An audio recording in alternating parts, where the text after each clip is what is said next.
سلام، فرمر هستم در خدمتتون با آموزش سنتور. این جلسه میخوام به شما سنتور و اجزای اون رو معرفی کنم.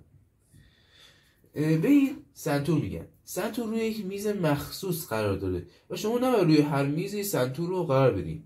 میز سنتور داره یک لبه است. به اینها سیم گفته میشه. سنتور 72 تا سیم داره. سیم ها دو رنگن، سیم سفید و سیم زرد.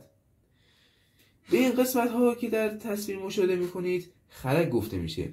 سیم های سفید و سیم های زرد از روی خرک ها عبور میکنند. به این قسمت گوشی گفته میشه.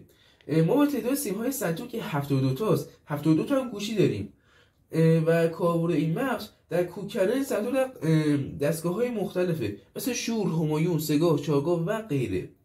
و کوک کردن سنتور به کمک این وسیله است که ما این رو در گوشی قرار میدیم و سنتور رو کوک میکنیم. برای زدن سنتور از وسیله به نام مضراب استفاده میکنیم که این گونه در دست خود قرار میدیم و ترنه ها و تصنیف ها رو میزنیم. ما سنتور حرفه‌ای داریم، یه سنتور مشقی. کسایی که میخوان از پایه شروع کنن و اطلاعات زیادی درباره سنتور ندارن، به ویژه کودکان، میتونن که از سنتور مشقی استفاده کنن و سپس کسایی که حرفه‌ای شدن میتونن از سنتور حرفه‌ای استفاده کنن. جالبه که بدونید پیانو که یک ساز غربیه در ساختش از سنتور الهام گرفته شده.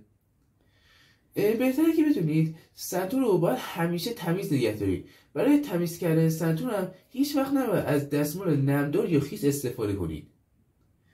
امیدوارم مطالبی که گفتم براتون مفید بوده باشه. حتما اگه سوالی داشتید توی کامنت ها بگین. لایک و فالو هم یادتون نره.